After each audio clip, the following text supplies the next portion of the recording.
Okay, today's topic, displacement maps. And displacement maps work, I won't say they work similar to bump maps. They look similar to bump maps, but they're not. Bump maps is where you apply a grayscale image, procedural, whatever, to a surface, and it affects the surface normal, that little stick that looks like it's sticking out of the polygon. And it creates the illusion of bumps on a surface, but in fact it doesn't change the geometry at all. Very effective. For more extensive displacement, to create rough terrain, if you want folds and blankets, things like that, displacement maps are what work really well. Now, how displacement maps are different from bump maps is that displacement maps actually do move points. Okay, not permanently, because it's a map that you can always remove and it returns it back to its original position when you're done if you choose not to use it. But in fact, it does, in fact, displace the points and move them. So to let you know early on, in order for it to work properly and to get a nice smooth transition, you need a fair number of points. I'll try to demonstrate for you, go back and forth, and I'm hopeful that this will go pretty smoothly. Show you what it looks like when you have few points and what that displacement looks like. More points show you how much better the displacement looks. And third, last thing, so that it looks smooth and continuous, like if you want to create a rough, rugged terrain, what works best is that once you've developed your surface, make it look really smooth, you want to convert or triple all of the 4-point polys to 3. So you get nice, smooth transitions and you don't get the non-planars. Okay? So I'm going to start with something simple, add a little bit of geometry, leave it 4-point polys, apply the displacement map, show you what it looks like, go back to modeler. That's the other thing, that in order to apply the displacement map, you really can't see what it's going to look like in modeler. You have to do it in layout. And it will be under object properties. So let me give this a whirl. And again, I hope that I don't make too many mistakes here today, but we'll see. And we're going to start with just a plain 2-dimensional surface, and that's it, because that's all it needs to be. So I'll start with a box, and I'm just going to make a nice big plane here, 2-dimensional plane. And I'm going to go ahead and add a few segments just to show you what will happen here. Just need like so. The X and the Z don't need any depth, but you'll see that we have a series of 16 4-pointed polys, and that's all we need to do. So I'm going to go ahead and save the object file, save object as, save it in my object folder.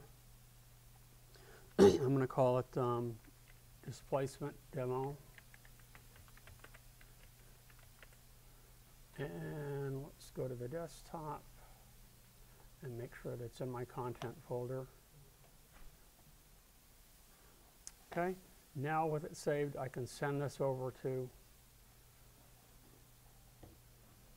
the layout. And let's look at this from the camera view instead of perspective.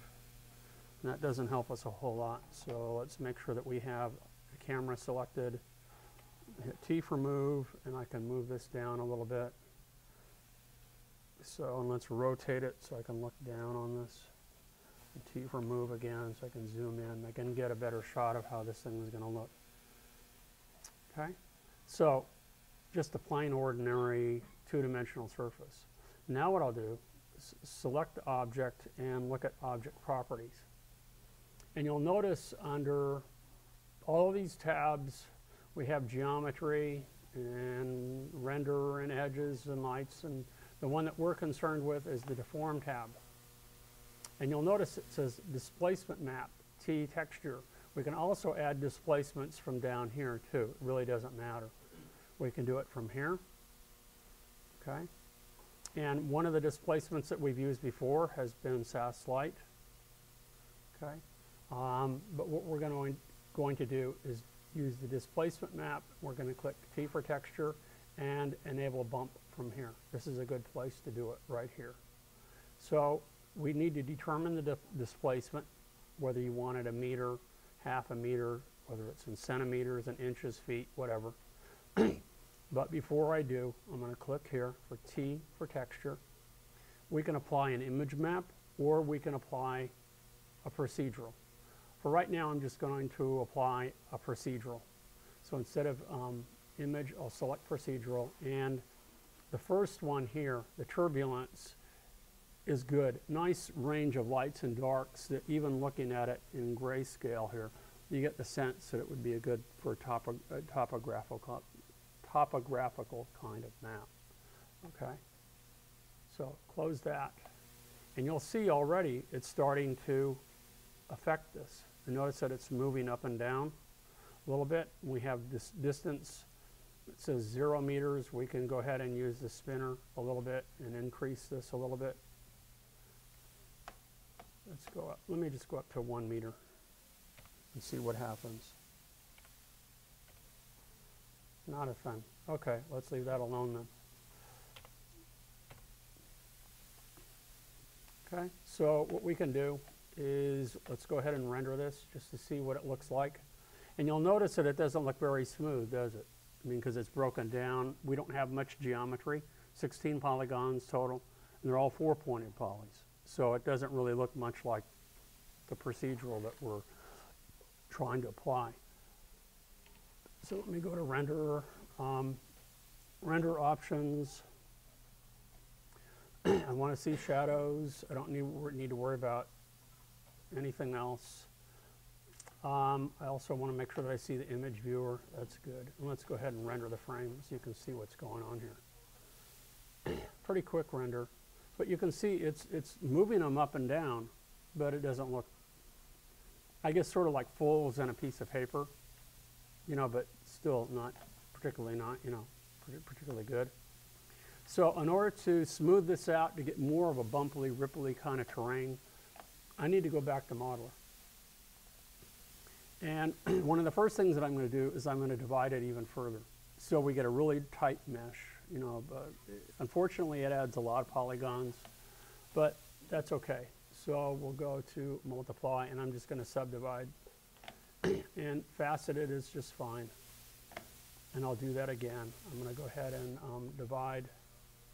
I'm sorry, I didn't want to do that. Sorry. Subdivide again, and I'm going to do it again. Subdivide again. That's a pretty tight grid. But even if I leave it this way,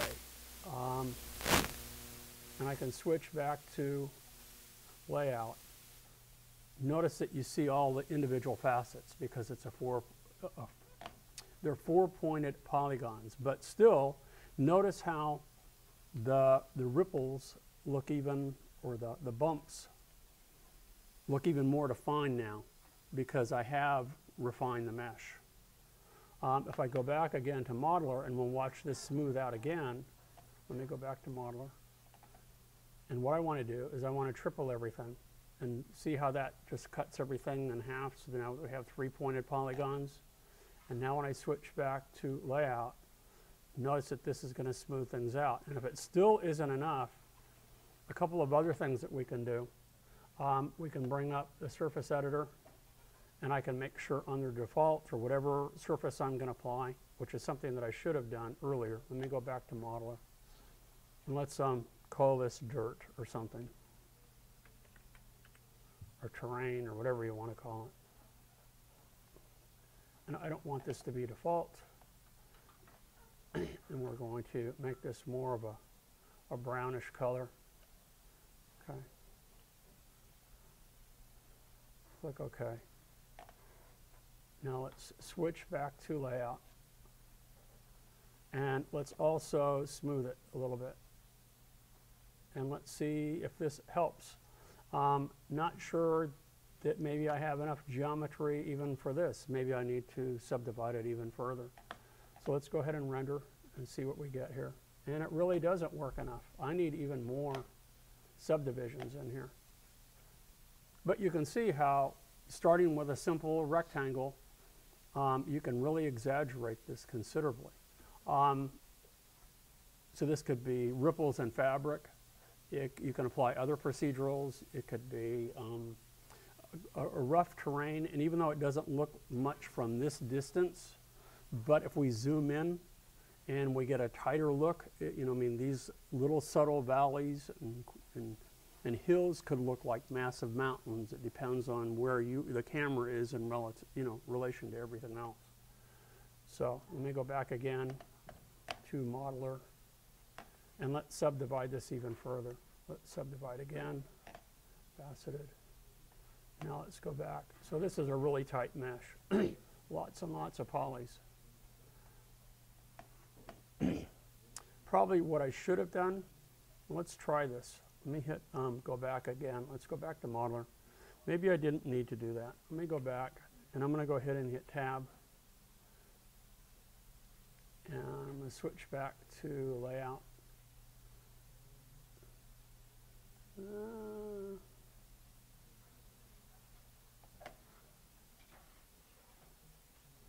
Whoops, wrong. I hit the wrong one for smoothing. There we go. That would have helped. And with the camera selected, let me go ahead and zoom in here so we can get a better idea. And we can also move this up and down. This can also be animated, by the way.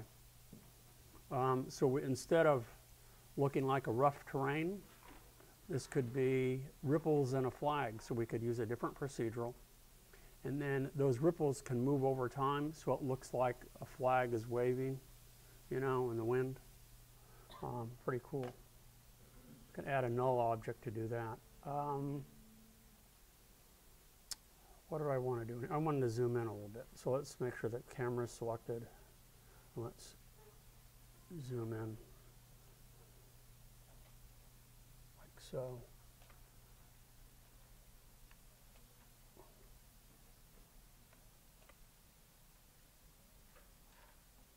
See how it looks considerably different? Looks like you're in the middle of mountains now, as opposed to looking at a piece of fabric from a distance. It just depends on your point of view. We can exaggerate this further by going back in Layout to, let's look, I want to select Objects, and I want Properties, and we're going to go back into Deform, and I want to select the texture in here. Right now the texture value is 0.8, but if I ramp this up a bit, let's double it to see what we get. You'll see that the highs and the lows will be exaggerated further. 1.6 or so. That's good. Whoa. See how it really changes it by doubling it? So let me select the camera now, and let's zoom out.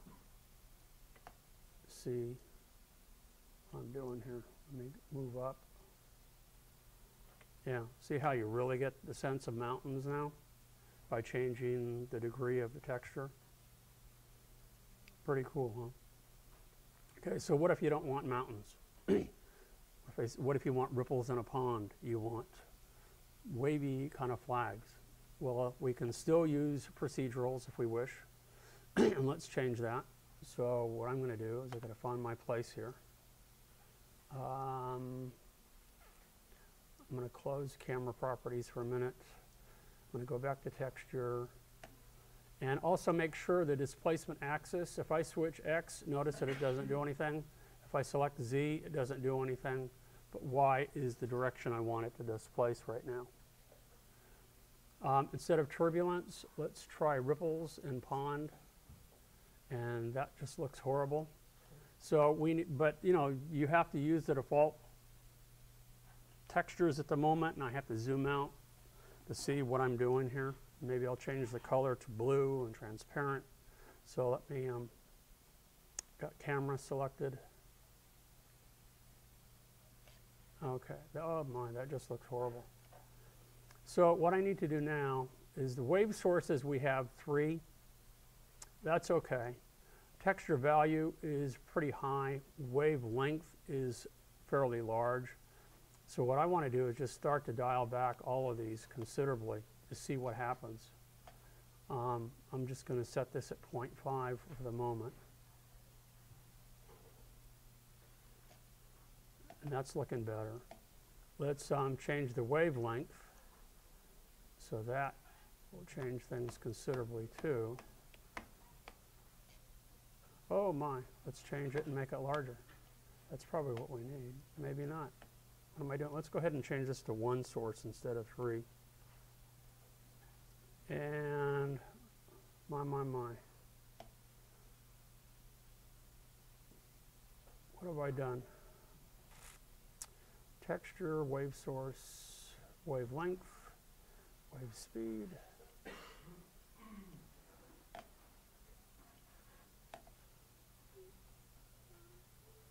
Let me go back to 3 sources again, or at least 2.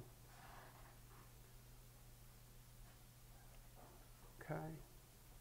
Wave value, wavelength. I need to increase this. That's better. Let's go ahead and change the value, ramp it up a bit. Let's change the color too. Blue or something for water.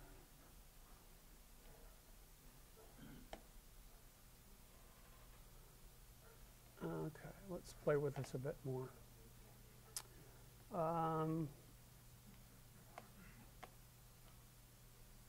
Too much.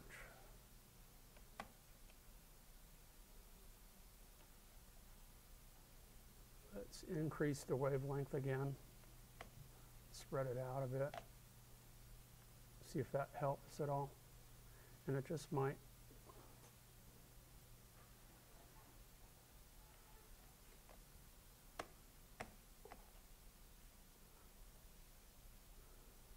At the moment, I don't know where I'm at.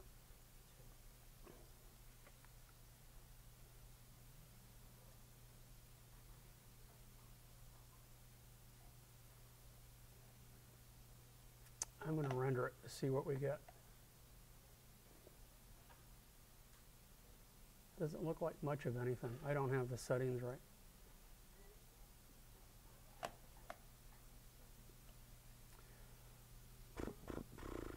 Okay.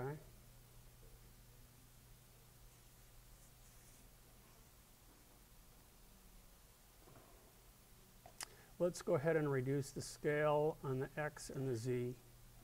And that might help too considerably.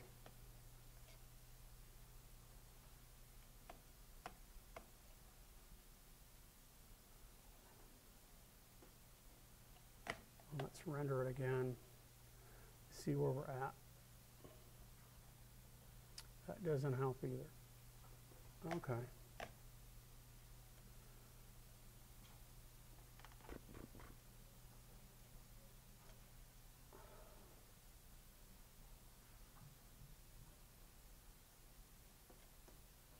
Well, I'm going to try the different ripples, see if that doesn't help. Oh, that's better. That looks much better. Kind of interesting, but let's change it to 2 sources, reduce that. Let's change the value a little bit, reduce that a little. So the ripples aren't so big. So you get more subtle little dips in it. You can see this is similar when we were using SAS Lite. You change one value sometimes and it just throws everything wonky. Similar here. So let's go ahead and let's reduce the wavelength, or maybe increase the wavelength.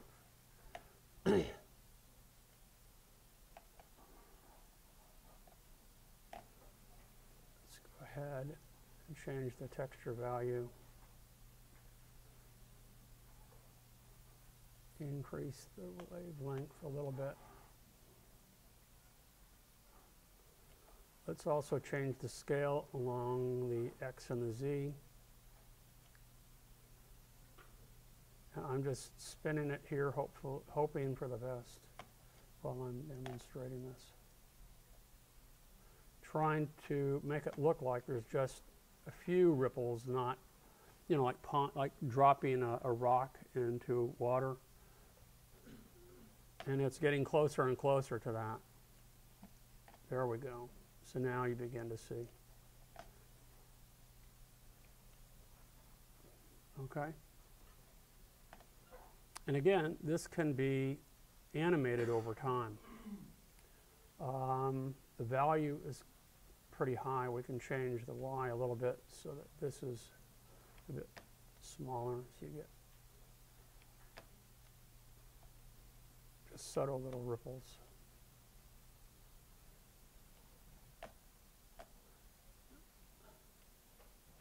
There we go. There we go. I cranked that down too much. Okay, so it doesn't take much. I'm just spinning these things, you know, at random almost. But now you get a nice sense of ripples. So this could be ripples in water, or if you had a couple of sources, it could look like ripples in a flag. The next thing that we might want to do is animate this. What if we want this to move over time? Or at least have the option of changing and moving it around. One of the things that we would want to do under items is we could add a null object. Okay, have any of you worked with null objects in the animation class yet? Yes, no, yeah, okay. Okay, so that's what we're going to do. We're going to add a null object, and we'll just leave it the name null. And this isn't attached to anything at the moment, not a thing. We can move it up, down, wherever. And it's just a null, 0. It's not anything, but what we can do is use this as a handle to move things. So what we want to do is to move the texture. So what we're going to do under reference object is we're going to switch to null. And watch now when I move the null object. See how the ripples move. If I move it back over here, it moves over here. So we could simply, over time, this could be the starting point. And I could have it start it at this point where the center is here, and the ripples move across. And then in time, I could have in any number of ticks or seconds or whatever, and then move this over here, and it would automatically move it over. And you can do that with any of the displacements we have here. So you can try the procedurals that will give you either smooth, wavy-like features or rocky terrain, depending on what you choose. Some we've tried, and some of the others that could be useful is you can bring in grayscale images. And similar to traditional, the regular bump maps that we've used, lights can come forward and the dark areas will recede. I can't think of the program right now. Bryce, has anyone ever used Bryce? You can create some interesting terrains in there. You can create some really interesting terrains. You can make it look like, take a logo for example, and you can use it to create a displacement map. So it looks like you have, it could be the Volkswagen logo. So it's this plateau out in the desert, and everything else, all the rock falls away, and it looks like you have this mountain or this ravine that's been created out in the middle of nowhere that's in the shape of a Volkswagen logo. It's pretty cool. You can do the same with this. You're not restricted to the procedurals, but they can be extremely useful.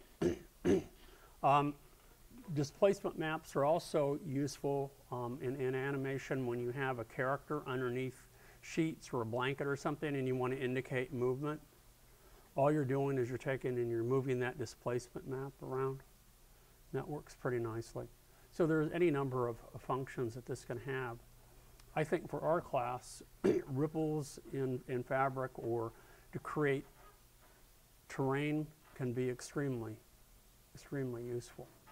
I probably didn't need quite as much geometry for the other one that I had because I didn't turn on smoothing on the right surface, correct surface. So I would test it a little bit and see how much you can get away with. so that you don't have too much geometry, so it'll take forever to render. Also remember too, if you're trying to create rough terrain, you can select a handful of polys and create different surfaces for them, and then apply SAS light to them. So not, or I mean maybe the whole thing. Maybe you want rolling hills to look like it's covered with grass, or maybe just weeds in a few areas. So you have a handful of polys that are selected with little weeds sticking up here and there. It can look really, really nice. It doesn't take that long to create them. Didn't take me that long to create this. We've only been working on this for maybe half an hour to do all of this, but as you can see, it might take time to tweak the settings to get the look that you want, and make sure that your camera is at the right angle so that it looks the way, you know, pretty much the height that you want, especially if you're dealing with terrain. You want, you know, slightly sloping, you know, rolling hills, or do you want it to look like these huge mountainous, you know, deals? So does everybody see where this is? You create a simple plane or a simple two-dimensional surface in Modeler, but the only way you can apply it is to send it to layout, and then in layout what we do is we look at objects and we look at object properties. The easiest way to do that is to enable bump and apply texture. Okay. Now, right now, it shows none because I'm going to switch back to displacement, morph. Okay. It doesn't like it because I've already done it. Okay. It should probably disconnect. Current object is null. Okay, let me switch displacement. There we go. Enable bump, and there's the texture. And you can try some other ones. We can go from ripples to, I don't know, let's try dots, or maybe crust. There you go. I mean, you really get some exaggerated textures because it literally is moving the points. I mean, you can really, really exaggerate the textures quite a bit. So if I increase the textures, I mean, just play with this and really, really crank it up and see what you get. Change coverage.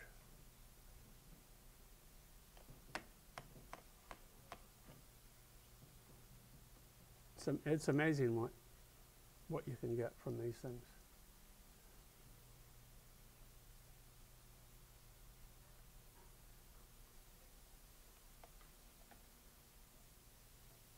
Okay, so that's it, displacement maps.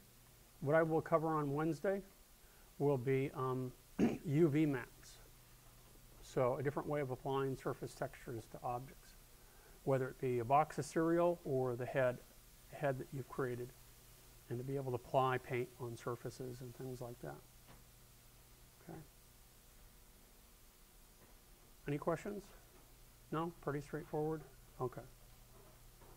Just remember to add enough geometry so you get whatever kind of smoothness that you want in texture. Make sure that you triple it when you're done so you get a nice, smooth, even mesh. And then you probably will want to smooth the surface. Turn on surface smoothing so it smooths everything out. And then you're just going to have to tinker with the settings to get the desired height you want and frequency and all the other good stuff that create the type of displacement that you want. Okay. Pretty cool. Crumple, try crumple. Yeah, there's crumple.